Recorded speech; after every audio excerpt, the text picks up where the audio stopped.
If the admin wants to create a new content and they want it to be uploaded on Prepwork, how they can do that is from the Prepwork homepage, you can see that above the table on the right side, there is a button called content. The admin would click on the button.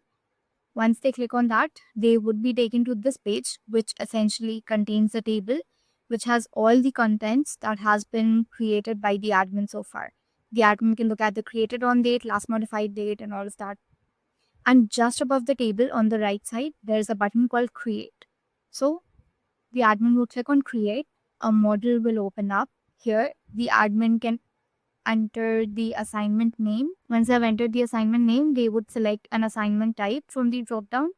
Once the assignment type is selected, the admin will need to upload a PDF and then upload the metadata, which is required to create the content. So once these files have been uploaded, you can see that the button is now enabled for create. So the admin would click on create. Now you can see that the new material has been added. So you can see it is being shown that it has been created on this date and when was it last notified. So the admin has an option to remove it also. So if they want to remove it, they can just click on the remove button, and if they confirm this, so this content that has been uploaded by the admin will get removed.